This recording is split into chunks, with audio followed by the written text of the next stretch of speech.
بسم الله الرحمن الرحیم. و درې قسمه ډلې داسې دي چې د قیامت په ورځ باندې به د هغوی اعمال نه تللی کېږي.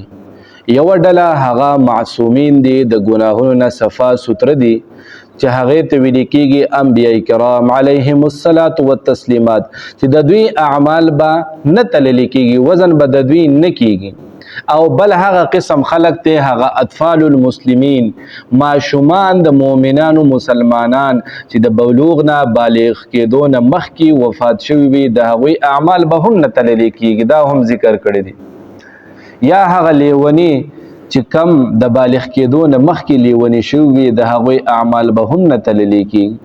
او موږ دا مخکې هم ویلو چې اول چې عمل نامه په خیلس ملاویږي، هغه به عمر رضی الله تعالی عنه ته ملاویږي، او چې هغه تفوس وکړي چې ابوبکر رضی الله تعالی عنه شو، هغه به دو فرمای قد زفته الملائکه، فرشتو هغه د وخت نه جنت ته رسولی دی. دو قسمه. بیا نبی علیه الصلاۃ والسلام فرمایل هغه کسان به هم جنت ته داخلیږي بې حسابه بې کتابه. صحابه وی دا به څوک وي؟ نبی علیه الصلاۃ والسلام فرمایل چې هغه داغونه نیږدي او دغه شانتي فالونه نه نیسي، هغه کسان به بې حسابه بې کتابه جنت ته داخلیږي. صحابو کې یو صحابي فاسد عکاشه رضی الله تعالی عنه، هغه فرمایل د الله رسول ما ته دعا وکړه چې دغه خلکو نه زه شم بې حسابه بې کتابه جنت ته داخلي شم. نبی علیه الصلاۃ والسلام هغه ته دعا وکړه چې د هغوی نه شوې. بل صحابي وی وایي د الله رسول ما د فار دعا وکړه. نبی علیه الصلاۃ والسلام فرمایل چې ستا نه عکاشه سبقت مخکې والی وی.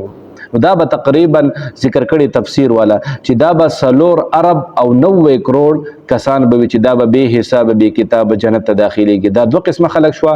دریم قسمه خلک هغه دي چې هغه به د هغوی د اعمال به نه تللی کېږي، هغه کافران دي، ځکه د کافرانو ګناهونه سیئات ډیر دي او د هغوی نیک اعمال نشته دي.